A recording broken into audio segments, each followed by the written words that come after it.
Situated along Colombia's Caribbean coast lies Cartagena, a city where the historic walled city and Spanish colonial streets contrast with the modern high-rises of Boca Grande.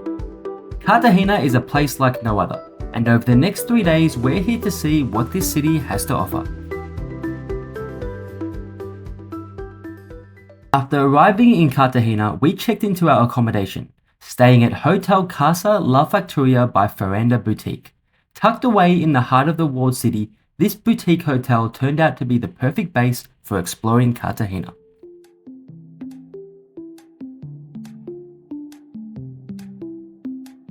Hotel Casa La Factoria stays true to Cartagena's Spanish colonial character, with open courtyards, warm stone and wooden balconies.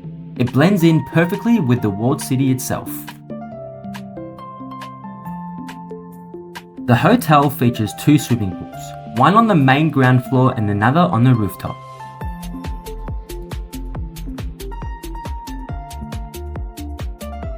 Many visitors to Cartagena choose to stay in Boca Grande, which offers resort-style accommodations and is great for families and those wanting to stay nearby the beach.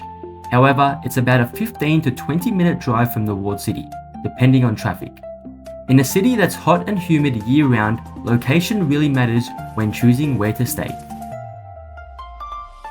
As we head upstairs to our room, each space reflects the spirit of Cartagena.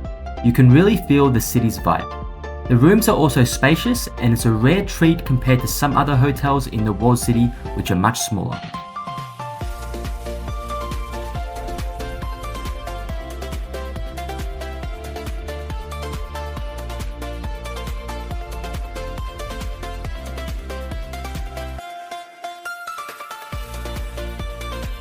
The price to stay here was $130 per night. That includes breakfast. Check the link in the video description for more details.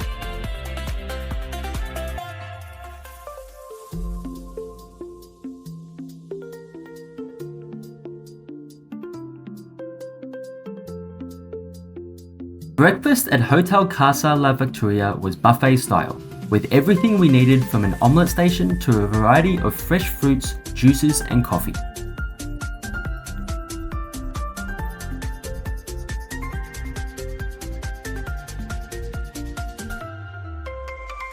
The hotel also features a restaurant. However, we didn't try it as we chose instead to explore the many nearby restaurants around the surrounding streets.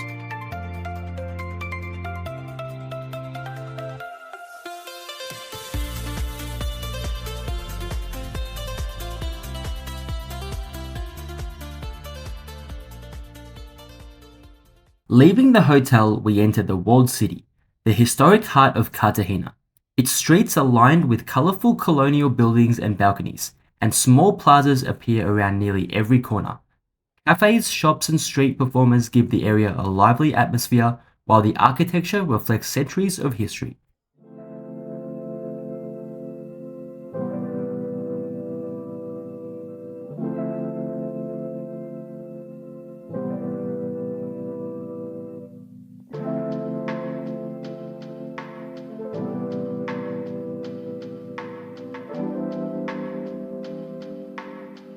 The walled city of Cartagena is built inside a historic fort. These walls were constructed in the 16th and 17th centuries to protect the city from pirates and invading forces. The fortifications include massive stone walls and watchtowers, many of which are still standing today, giving the city its distinctive shape. Today, the streets inside the walled city are lined with shops, cafes and restaurants. Many of the historic buildings have been repurposed while preserving their colonial architecture. Art galleries, boutiques, and small local businesses occupy spaces that were once homes or warehouses, giving the area a mix of history and modern life.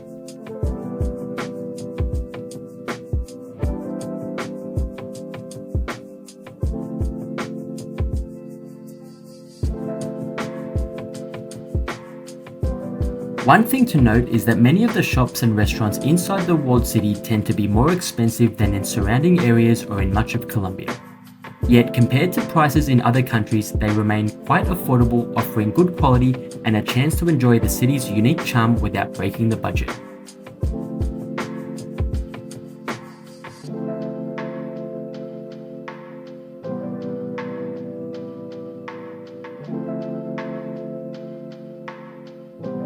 you'll find that Cartagena's walled city is often bustling with tourists. Along with Medellin, Cartagena is one of Colombia's top destinations for international visitors. In the streets and plazas, you'll see South American holidaymakers, Americans and Europeans alike, all drawn to the city's vibrant atmosphere and colourful architecture.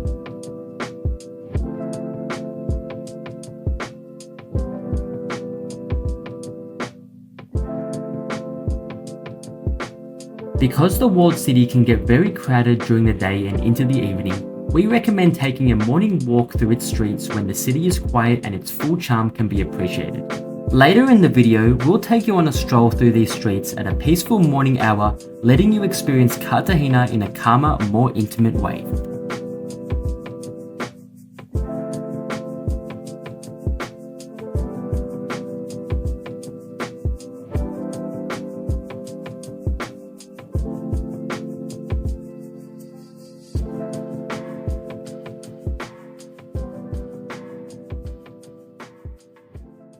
For lunch, we stopped at Candy La Cocina, a popular spot for an authentic Cartagena meal.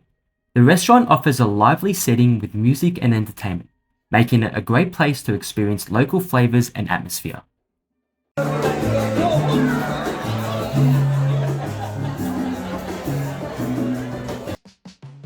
We chose to order pasta cartagenera, a traditional dish from Cartagena, which is a slow-cooked beef with a rich, dark sauce, typically served with sides like rice, plantains and salad.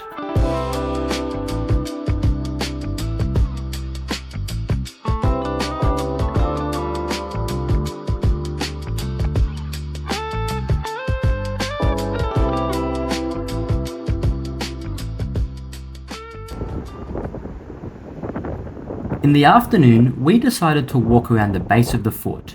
The full perimeter is about 8 kilometers long, and while you can't walk on top of the walls everywhere, the path around the base offers a unique perspective of the city.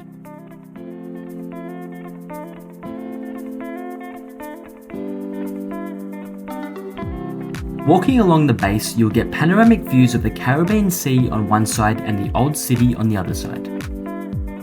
Along the walk, you'll also notice the historical features that have stood the test of time. Old cannons still in place and gates and bastions where soldiers once kept watch over the city. These forts were built because Cartagena was one of the most important ports in the Americas, valued for its trade routes and strategic location. During the colonial era, the city was home to Spaniards and fiercely contested by rival powers who all wanted control. The city's history is also marked by slavery. Much of the hard labor used to build these forts was carried out by enslaved Africans and indigenous people, working under harsh conditions. Some of the best designed houses in Cartagena can be found along the outskirts of the walled city, many of them clearly visible from the walk around the base. Some of these houses in Cartagena belong to famous Colombians like Nobel Prize-winning writer Gabriel Garcia Marquez and global singer Shakira. If you want to learn more about the fort during your walk, there are several guided walking tours available, offering deeper insight into its history and strategic importance. When doing this walk, it's best to avoid the middle of the day, as the heat and humidity can become extremely intense. Just before sunset, there's a section along the base of the fort near Bastion Santo Domingo, where crowds begin to gather. From here, you get epic views over the ocean as the sun lights up the sky and the skyline of Boca Grande beyond.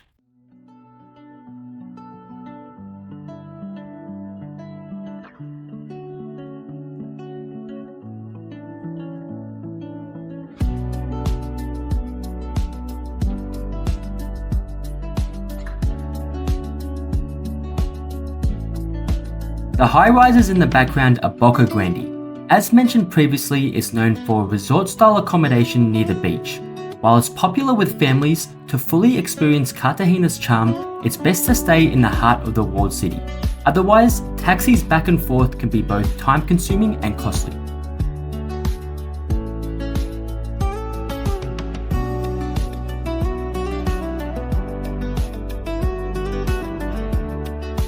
During sunset in this section, you'll find many vendors selling souvenirs and drinks.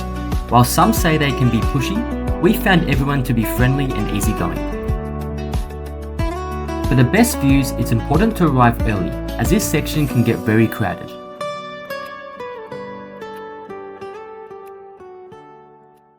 Cartagena at night offers a completely different atmosphere to the daytime. It's alive with music and dance. In the streets, you can hear traditional rhythms like cumbia and champeta, filling the city with energy and color. Every corner invites you to move, celebrate, and feel the heart of Cartagena.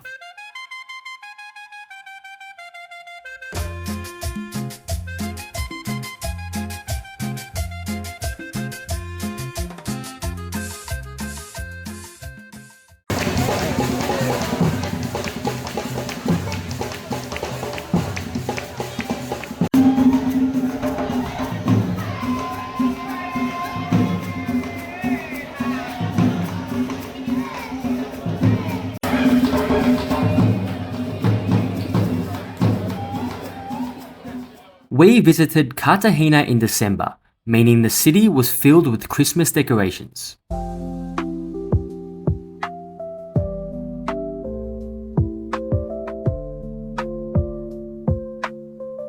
This was our second time in Cartagena, and one thing we noticed in December was how many families were out walking the streets at night. At other times of the year, the nights can feel more like a party atmosphere.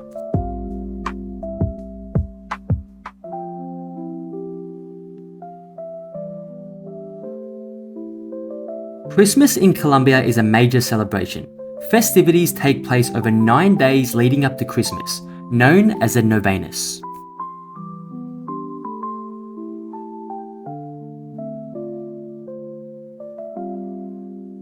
Just outside the walled city lies Getsemani, one of Cartagena's most vibrant neighborhoods, where colorful streets are filled with street art.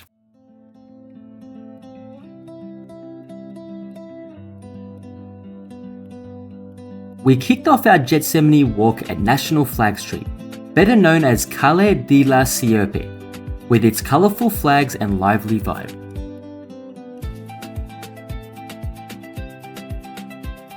Getsemani was once home to workers, artists, and freed Africans. This neighborhood played a key role in Colombia's independence. It was a place of resistance, culture, and strong community spirit. Today, Getsemani's colorful houses tell that story. Each vibrant wall represents freedom, creativity, and Afro-Caribbean heritage. As we continue down the streets of Getsemani, we come to notice the murals on walls of faces and cultural icons.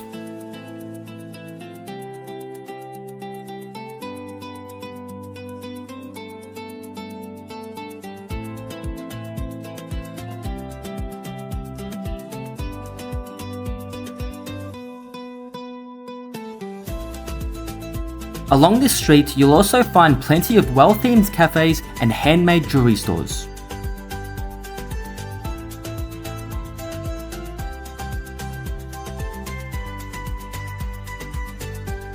As you walk, you'll often meet young artists freestyling rhymes or rapping right on the street. It can feel a little overwhelming, but it's okay to say no. The best response is simple: smile and say no gracias. Gracias means thank you in Spanish.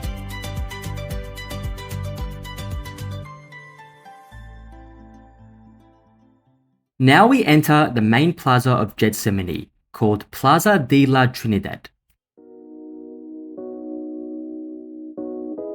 Getsemani is generally cheaper than the walled city of Cartagena, and it's a good chance to try fresh fruit juices.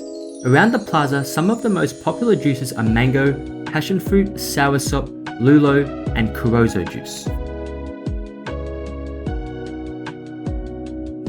As we make our way to Espirito Santo Street, we discover several outdoor art boutiques. This lively street is filled with local stores and giving visitors the chance to take home some of the stunning art on display.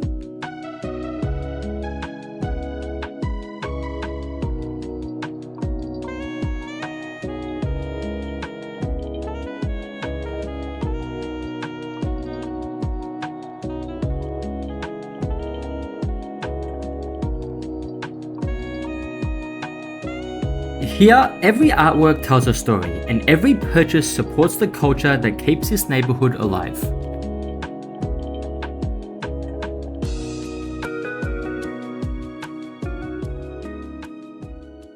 Located behind Getsemani, you'll find Castillo San Felipe, the largest Spanish fort ever built in the Americas.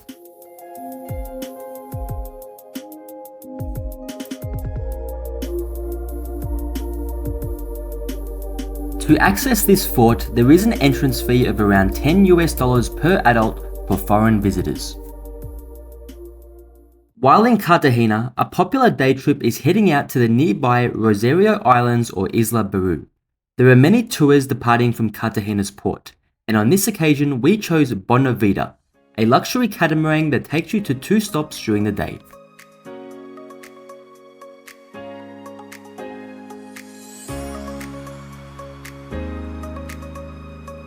As you leave the port, you'll get great views of Boca Grande.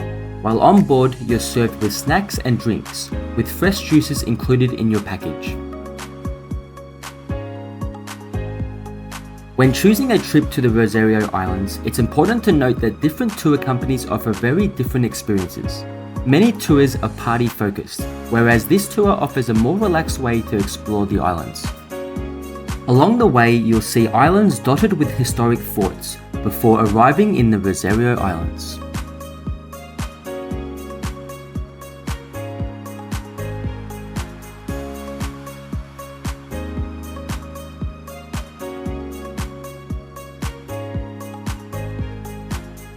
One thing to note is that this catamaran doesn't dock directly at an island.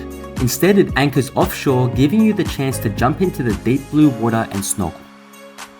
As mentioned earlier, the catamaran makes 2 stops, the first in the Rosario Islands area and the second near Isla Baru. Each stop offers a different type of scenery. Lunch is also served on board and included in the tour. We paid $95 for the trip, and we'll share more information about the Rosario Islands in a separate video. One of our favourite things we liked doing when in Cartagena was taking a morning walk through the walled city, which offers the perfect way to explore without the crowds. The quiet atmosphere gives you a chance to enjoy the city at a relaxed pace and take in its charm.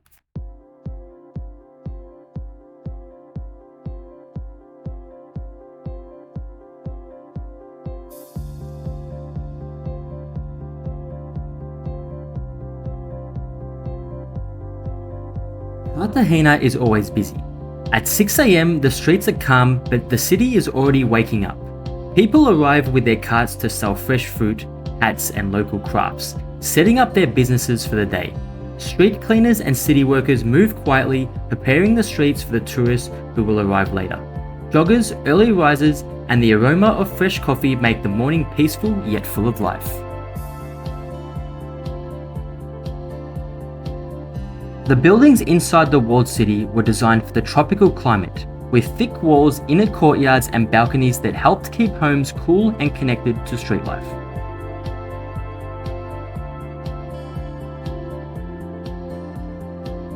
The massive forts and walls surrounding the old city were built first for protection, but the buildings inside followed over time. Homes, churches, and mansions shaped by wealth, trade, and colonial life. Some of the best plazas to visit in the Old City include Plaza de los Coches, Plaza de la Aduana, and Plaza Santo Domingo, each offering its own atmosphere and history. Historic churches and landmarks like Cartagena Cathedral also stand as reminders of Cartagena's colonial past.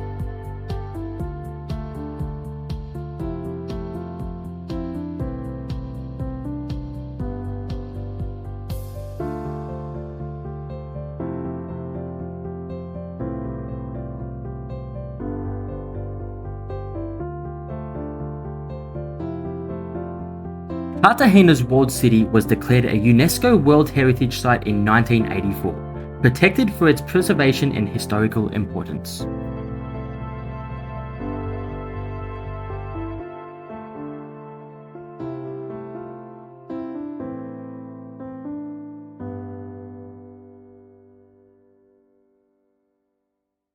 Cartagena is also one of the most popular cruise destinations in the Caribbean. Every day, massive cruise ships arrive at the city's port, bringing thousands of visitors eager to explore the walled city, Getsemani, and nearby beaches.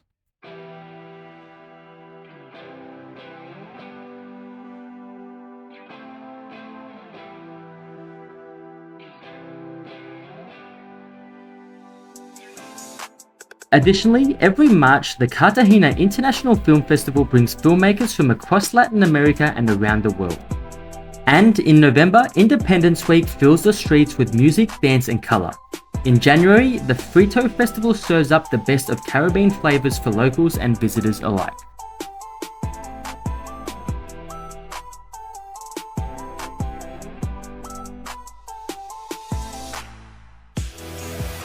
As mentioned earlier, Cartagena is constantly hot and humid, with relative humidity often at around 80% on most days.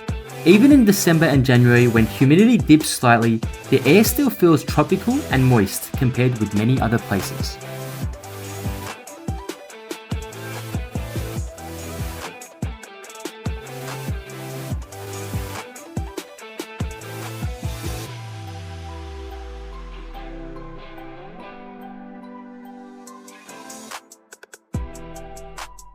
When heading out for a morning walk through the old city, it's the perfect time to experience the base wall walk of the fort, when crowds are lower and temperatures are still cool.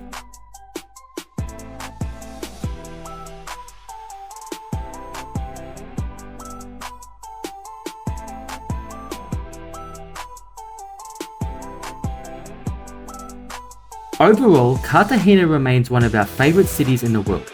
The blend of the historic city, modern high-rises, and the sparkling Caribbean Sea makes it truly unforgettable.